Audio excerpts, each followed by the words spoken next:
اللہ رب العزت نے سورہ تحریم میں فرمایا ہے کہ یا ایھا الذین آمنوا قوا انفسکم واہلیکم نارا۔ اللہ فرماتے ہیں کہ اے ایمان والوں، اپنے آپ کو اور اپنے گھر والوں کو جہنم کی آگ سے بچاؤ۔ تو اس میں ہمیں جو اللہ کا حکم نظر آتا ہے وہ یہ کہ جنت میں جانا میں نے اکیلے نہیں ہے، مگر میری ذمہ داری یہ ہے کہ میں جنت میں اپنے گھر والوں کو بھی اپنے ساتھ میں جنت میں لے کے جاؤں، اور وہ جب بھی جائیں گے جب اللہ ان کو جہنم سے خلاصی نصیب فرمائے گا۔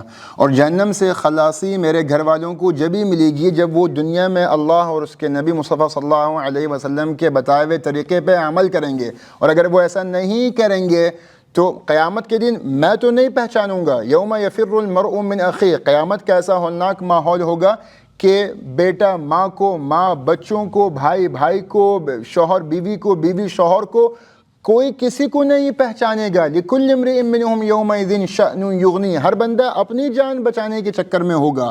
یہ بات تو درست ہے، مگر اس دنیا میں ہمیں اس بات کی فکر ضرور ہونی چاہیے، اور اس دنیا میں ہمیں حکم دیا گیا ہے کہ تم اس دنیا میں فکر کرو کہ جہنم سے تمہارے رشتہ داروں کو، تمہارے بیوی بچوں کو جہنم سے خلاصی ملے اور جنت میں وہ تمہارے ساتھ ہوں۔ بلکہ نعمت کے طور پہ جب اللہ رب العزت نے قرآن میں بیان کیا تو اللہ فرماتے ہیں کہ ادخلوا الجنت، کہ تم جنت میں داخل ہو جاؤ، انتم وازواجکم تحبرون، تم اور تمہاری بیویاں، ادخلوا الجنت انتم وازواجکم تحبرون، تم اور تمہارے گھر والے جنت میں داخل ہو جاؤ اور انجوائے کرو جنت کی ساری نعمتیں۔ تو یہ ویژن ہمیں قرآن کا نظریہ آتا ہے کہ فکر تو مجھ کو ہے دنیا میں، آخرت میں پہچانوں گا نہیں، مگر آخرت کی سب سے بڑی نعمت جو مجھ کو ملے گی وہ یہ ملے گی کہ میں جنت میں اکیلا نہیں مگر میں اپنے بیوی بچوں کے ساتھ جنت میں جا رہا ہوں گا۔ یہی وہ ویژن ہے جو انبیاء کرام کا بھی تھا۔ جب انبیاء کرام کو اللہ رب العزت نے نبوت، رسالت، دعوت کا منصب جب دیا تو انبیاء نے کیا فکر کی؟ ابراہیم علیہ السلام کو فکر کیا تھی؟ اپنے باپ کی فکر تھی۔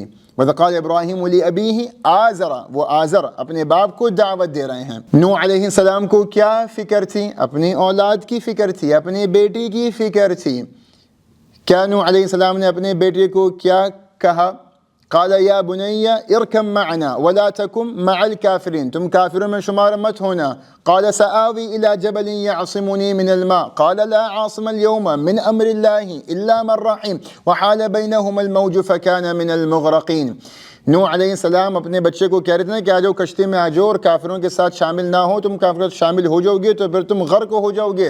اس نے کہا نہیں، میں تو پہاڑ کی چوٹی پہ پناہ لے لوں گا اور پانی یہاں تک نہیں پہنچے گا۔ تو نوح علیہ السلام اپنی بیٹی کی فکر کر رہے ہیں۔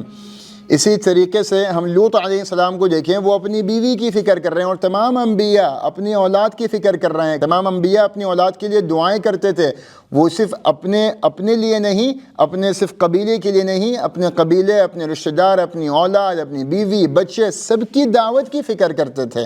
تو اگر آپ ایسی زندگی گزار رہے ہیں کہ آپ صرف خود نماز پڑھ رہے ہیں، خود زکوٰۃ دے رہے ہیں، خود نیکی کے کام کر رہے ہیں، مگر اگر آپ کی بیٹیاں بے پردہ ہیں، اگر آپ کے بیٹے بے نمازی ہیں، بے مان ہیں، اور آپ کی بیوی اگر بے نمازی ہے اور صرف آپ نمازیں اور وظیفے گھوٹ رہے ہیں تو آپ ایک کامیاب انسان نہیں ہیں میرے بھائی، کیونکہ آپ کی ذمہ داری یہ ہے کہ آپ نے اپنے ساتھ اپنے بیوی بچوں کو بھی جنتی بنانا ہے، اور آپ نے اپنی بیوی بچوں کی محبت میں اتنا گرفتار نہیں ہونا ہے کہ پھر آپ کو حق اور باطل کی، حلال اور حرام کی تمیز بھی نہ رہے، کیونکہ اللہ رب العزت نے اشارتاً کبھی بھی ہمیں بیوی بچوں سے محبت کرنے کا وہ درجہ نہیں بتایا ہے کہ جس محبت پہ ہم اتنے غالب ہو جائیں کہ پھر ہم گناہوں میں مبتلا ہو جائیں۔ اللہ رب العزت نے قرآن میں فرمایا ہے نا، ان من ازواجکم و اولادکم عدوا لکم فاحذروہم، کچھ تمہارے بیوی بچوں میں سے کچھ ایسے ہیں جو کہ تمہارے دشمن ہیں، تم ان سے بچو۔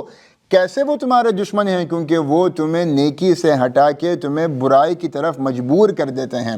بہت سارے گناہ ہم ایسے کرتے ہیں کہ ہم اس پہ مجبور ہوتے ہیں کیونکہ ہمیں اپنی بیوی کو خوش کرنا ہوتا ہے۔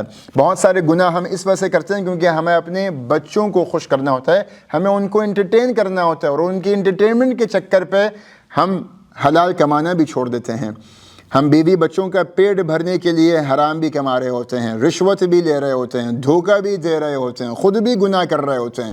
تو اللہ رب العزت کیا کہتا ہے قرآن میں کہ انما اموالکم و اولادکم فتنہ، ہاں تم اور تمہاری اولاد تمہارے لیے ایک فتنہ ہے، ایک امتحان ہے۔ کیونکہ اسی اولاد اور بیوی کی محبت میں جب تم ایسے گرفتار ہو جاتے ہو تم نیکیاں چھوڑ کے گناہ کرنا شروع کر دیتے ہو، ان کو خوش کرنے کے لیے، ان کی دنیا بنانے کے لیے۔ پھر اللہ کہتا ہے کہ بس تم مطمئن ہو کہ صرف تم نے دنیا بنا لی، اپنے بیوی بچوں کو تم نے دنیا دے دی اور تم اللہ کے احکامات سے غافل ہو گئے ہو، تمہیں اس بات کی فکر نہیں ہے کہ تمہارا مقصد اپنی بیوی بچے کو صرف دنیاوی لذتیں نہیں بلکہ ان کی آخرت کی بھی فکر کرنی ہے۔ تو اللہ ایسے لوگوں کے سوال پوچھتا ہے بلکہ ان کے بارے میں یہ بتاتا ہے۔ اللہ قرآن میں ان کے بارے میں کہتا ہے نا کہ وَرَضُوا بِالْحَيَاةِ الدُّنْيَا، وہ مطمئن ہے بس اس دنیا سے، اس دنیا کی جتنی بھی لگژریز ان کو مل رہی ہیں وہ اس سے خوش ہیں اور مطمئن ہیں۔ وَاطْمَأَنُّوا بِهَا، مطمئن ہیں وہ۔ وَالَّذِينَ هُمْ عَنْ آيَاتِنَا غَافِلُونَ، مگر وہ اللہ کے احکامات اور اللہ کی آیات سے وہ غافل ہیں۔ تو میرے بھائیوں دوستوں، ہماری ذمہ داری یہ ہے کہ ہم اکیلے جنت میں نہ جائیں، مگر ہم اپنے گھر کا ماحول، اپنی بیوی بچے، ان کا ہر وقت ہم ان کا احتساب اللہ کی راہ میں ایسے کرتے رہیں کہ ہم یہ اس بات کو میک شور کریں کہ کیا میرے گھر میں، میری چھت کے نیچے میرے بچے کوئی گناہ تو نہیں کر رہے ہیں، میری بیوی کوئی گناہ تو نہیں کر رہی ہے، کیا وہ نمازیں پڑھ رہے ہیں، کیا وہ دین پہ چل رہے ہیں، کیا وہ باکردار زندگی گزار رہے ہیں۔ یہ سب سے بڑی ذمہ داری آپ کی ہے۔ سوشل میڈیا پر سب سے قدیم اور سب سے ریلائبل برانڈ درسقرآن.com